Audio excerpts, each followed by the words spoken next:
प्रिय विद्यार्थियों, हरघर पाठशाला में आपका स्वागत। मैं आपका दोस्त डी.आर. शर्मा आज आपके समक्ष प्रस्तुत हूँ कहानी दूसरा देवदास के परीक्षा उपयोगी अभ्यास प्रश्नों के साथ। प्रिय विद्यार्थियों, आपने कहानी का आनंद पहले वाली वीडियो में ले लिया होगा। आइए अब हम चलते हैं इसके अभ्यास प्रश्नों की ओर।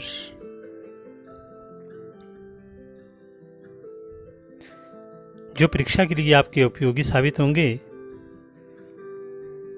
प्रिय विद्यार्थियों, जो पहला प्रश्न आपकी पाठ्य पुस्तक में दिया गया है कहानी के आधार पर, वो है पाठ के आधार पर हर की पौड़ी पर होने वाली गंगा जी की आरती का भावपूर्ण वर्णन अपने शब्दों में कीजिए। प्रिय विद्यार्थियों, यूँ तो आप अपने शब्दों में इसका वर्णन कर सकते हैं, परंतु फिर भी प्रतीक के स्वरूप मैं कुछ वर्णन कर रहा हूँ। कुछ इस तरह से इसका उत्तर बन सकता है। कलकल करती गंगा माता मानो जीवन का सुख प्रदान कर रही हो। वहाँ विभिन्न घाट विद्यमान थे। हम हर की पौड़ी नामक घाट पर गए। पिताजी ने दादाजी के नाम का पिंडदान किया। हम शाम को आरती की प्रतीक्षा करने लगे। संध्या के समय घाट पर विभिन्न तरह के दीप जल उठे। आरती आरंभ हो गई। पूरे घाट में माँ गंगा की आरती गूंज उठी। बड़े बड़े दीपदानों से गंगा माँ चमक उठी। ऐसे लग रहा था मानो माँ गंगा इन दीपों का स्वर्ण रूपी प्रकाश मिल रहा हो। मेरी आंखें ऐसा दृश्य देखकर भाव विभोर हो गई उठी। मैंने जीवन में कभी परम शांति और सुख का अनुभव नहीं किया था। भक्ति की भावना मेरी नसों में प्रवाहित होने लगी। आरती के पश्चात हम बहुत देर तक माँ गंगा के पवित्र जल में पैरों को डुबोए बैठे रहे। ऐसा प्रतीत हो रहा था मानो माँ गंगा मुझे चिरंजीवी होने का आशीर्वाद दे रही हो। चलते हैं दूसरे प्रश्न की ओर। गंगा पुत्र के लिए गंगा मैया ही जीविका और जीवन है। इस कथन के आधार पर गंगा पुत्रों के जीवन परिवेश की चर्चा कीजिए। विद्यार्थियों, जैसा कि आपने कहानी में पढ़ा था, जब गंगा के घाट के दृश्य का वर्णन लेखिका कर रही थी, तो वहाँ पर गंगा पुत्र किन्हें कहा गया लेखिका के द्वारा? गंगा पुत्र वे कहलाते हैं जो गंगा मैया को अर्पण किए पैसों को गंगा जी की धाराओं के बीच से लेकर आते हैं। लोग गंगा नदी पर पैसे डालते हैं। गंगा पुत्र उन पैसों को गंगा जी के बहते जल से बाहर निकालते हैं। यह कार्य बड़ा जोखिम भरा होता है। गंगा का जल का प्रवाह इंसान को कब निकल जाए कोई पता नहीं, परंतु फिर भी अपनी जान जोखिम में डालकर ये गंगा पुत्र उन पैसों को, उन चढ़ावे को निकालते हैं और उसी से अपनी आजीविका उपार्जन करते हैं। तो इसलिए इन्हें गंगा पुत्र कहा गया, क्योंकि पूरी आजीविका इनकी गंगा से ही चलती है और बड़ा कष्टकारक जीवन होता है। एक साहसिक के कार्य करते हैं। चलते हैं अगले प्रश्न की ओर। पुजारी ने लड़की के हम को युगल अर्थ में लेकर क्या आशीर्वाद दिया, और पुजारी द्वारा आशीर्वाद देने के बाद लड़के और लड़की के व्यवहार में अटपटापन क्यों आया? प्रिय विद्यार्थियों, अगर कहानी की ओर आप चलें तो आपने देखो, जब संभव बामंगल पंडा जो पुजारी था, संभव को तिलक लगा रहा था, उसी समय उसके बाजू में एक लड़की वहाँ पर आ जाती है और खड़ी हो जाती है, जो हमारी कहानी की नायिका भी है, जिनको आप पारो नाम से जानते होंगे।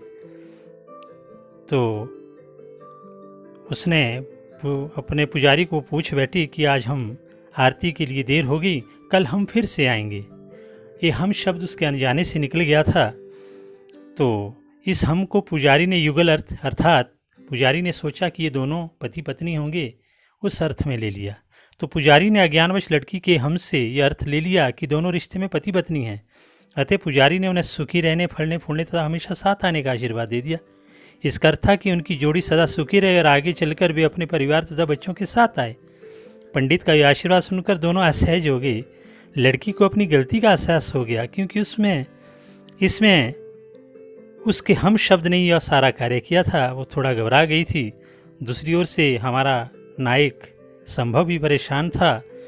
वो सोच रहा था कहीं उस पर ये जिम्मेवारी ना आ जाए, उसको जिम्मेदार ना समझे, तो इस तरह से अब दोनों एक दूसरे से नज़रें मिलाने से वो डर रहे थे और वहाँ से बिल्कुल चला जाना चाहते। बड़ी असहज सी स्थिति उनकी हो गई थी। प्रश्न नंबर 4, उस छोटी सी मुलाकात ने संभव के मन में क्या हलचल उत्पन्न कर दी, इसका सूक्ष्म विवेचन कीजिए। प्रिय विद्यार्थियों, आप जानते हैं मुलाकात भले एक छोटी सी थी, परंतु एक युवा दिल में एक युवती का मिलना और अचानक मिलना नौजवान को उसके दिल में उसमें हलचल पैदा कर दी। संभव नौजवान तो था ही, इससे पहले वो किसी लड़की से ना मिला था, ना ही उसने किसी से प्रेम किया था। अचानक पारो से उसकी मुलाकात ने उसके अंदर एक प्रेम की भावना जागृत कर दी और पारो की वो आकृति जो गुलाबी साड़ी में पूरी भीगी हुई थी, और वो देखता ही रह गया उसके अनुपम सौंदर्य को, और उसके कोमल मन में एक हलचल पैदा हो गई। तो इस तरह से विचारों और ख्वाबों में बस उसको पारो ही नज़र आने लगी। उसने बहुत कोशिश की उसे ढूंढने की, परंतु वो नहीं मिली। अंततः उसे सफलता मिली, जैसा आप जानते भी हैं। मनसा देवी जाने के लिए केबिल कार में बैठे हुए संभव के मन में जो कल्पनाएं उठ रही थी उसका वर्णन कीजिए। तो मनसा देवी जाने के केबिल कार में बैठे हुए संभव के मन में अनेक कल्पनाएं जन्म ले रही थी। वह घाट में मिली लड़की से मिलना चाहता था। उस लड़की की छवि उसके मस्तिष्क में बस गई थी। वह चारों उस लड़की को पाने के लिए बेचैन था। उसे केबिल कार में जाकर बैठा जिसका रंग गुलाबी था, क्योंकि उस लड़की गुलाबी साड़ी पहनी थी। कहने का तात्पर्य कि हर गुलाबी एक रंग से उसे एक प्रेम हो गया था, उसे अपना समझने लग गया था। वह मनसा देवी भी इसी उम्मीद से जा रहा था कि शायद उस लड़की को वो एक बार देख पाए। प्रश्न संख्या अगली जो हमारी है, पारो बुआ इनका नाम है। उससे भी मनोकामना का पीला लाल धागा और उसमें पड़ी गिठान का मधुर स्मरण हो आया। कथन के आधार पर कहानी के संकेत पूर्ण आशय पर टिप्पणी कीजिए। जब संभव ने पारो बुआ सुना तो वो देवदास रचनामय हो गया। अर्थात देवदास हम उस अर्थ में लेते हैं जो अपनी प्रेमिका के लिए बिल्कुल पागल हो जाता है मिलने के लिए, तो देवदास एक प्रेमी का पर्याय यहाँ समझ लीजिए। तो उसी तरह से वो भी अपने आप को एक देवदास की भूमिका में अपने आप को पाने लगा। जिस प्रकार देवदास की प्रेमिका पारो थी, वैसी यहाँ भी उसकी प्रेमिका पारो ही थी। उसने इसी पारो को पाने के लिए मनसा देवी मन्नत की गांठ भी बांधी थी। वे अपनी इसी पारो को देखना चाहता था। इस कथन से स्पष्ट हो गया है कि इस कहानी की नायिका का नाम पारो है और संभव की कहानी इस पारो के बिना पूरी नहीं हो सकती। अर्थात अगर लड़की का नाम पारो है तो संभव का नाम सिर्फ संभव से काम नहीं चलेगा, उसका नाम देवदास रखना ही होगा। तो उस तरह से कहानी की सार्थकता सिद्ध हो सकती है। मनोकामना की गांठ भी अद्भुत अनूठी है, इधर बांधो उधर लग जाती है। कथन के आधार पर पारो की मनोदशा का वर्णन कीजिए। प्रिय विद्यार्थियों, प्रेम के बीज का अंकुरण सिर्फ संभव के दिल में नहीं हो रहा था, मन ही मन पारो भी संभव को छाने लगी थी। तो संभव की दशा तो पारो को पहली बार देखकर पता चल जाती है, लेकिन पारो के मन की दशा का वर्णन उसके द्वारा मन में बोली गई इस पंक्ति से होता है। अर्थात पूरी कहानी में उसने अपने उद्गार व्यक्त नहीं किए है। हालांकि देवदास के दिल में क्या हलचल पैदा हो रही है इसका वर्णन कहानी में मिलता है, परंतु पारो के मन में क्या हलचल हो रही है वो पूरा पता इस पंक्ति से लगता है कि भी मनोकामना की गांठ तो मैंने उधर लगाई थी और इधर वो पूरी भी हो गई।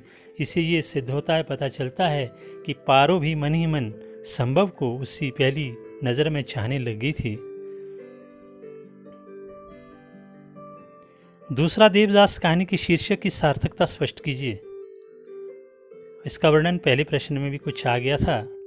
अब इस कहानी का नाम दूसरा देवदास क्यों रखा? तो जैसा हमने पहले आपको बताया था कि देवदास एक प्रेमी का पर्याय शब्द बन चुका है। शरद चंद्र जी के जो उनका देवदास है वो भी अपनी पारो को पाने के लिए अनथक प्रयत्न करता है, उसको हर हालत में हर स्थिति में पाना चाहता है। तो हमारा संभव देवदास भी उसी तरह से पारो को पाने के लिए व्याकुल रहता है। तो इसीलिए इसका नाम दूसरा देवदास रखना कतई अनुचित नहीं होगा, बिल्कुल सार्थक शीर्षक है दूसरा देवदास। प्रिय विद्यार्थियों, हे ईश्वर, उसने कब सोचा था कि मनोकामना का मौन उद्गार इतनी शीघ्र शुभ परिणाम में दिखाएगा? आशय स्पष्ट कीजिए। पारो को अपने सामने देखकर उसके मन में यह वाक्य उत्पन्न हुआ।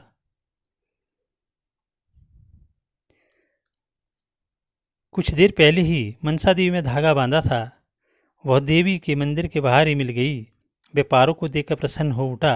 आज उसकी मनोकामना इतना शुभ परिणाम लेकर सामने आई थी, अर्थात जिसे वो पाना चाहता था संयोगवश उससे वो मिल जाती है। संभव को हमारे दूसरे देवदास को, जो देवदास उसको अपनी पारो मिल जाती है, तो दो प्रेमियों के दिल मिले हैं, तो इस तरह से उनका मिलन हो जाता है। तो इस तरह से एक सुखांत होता है इस कहानी का। प्रिय विद्यार्थियों, उम्मीद करता हूँ कि आपको ये कहानी और इसके अभ्यास प्रश्न अच्छी तरह से समझ आए होंगे। अब किसी अन्य पाठ्य विषय के साथ आपके समक्ष फिर प्रस्तुत होंगे। तब तक के लिए धन्यवाद।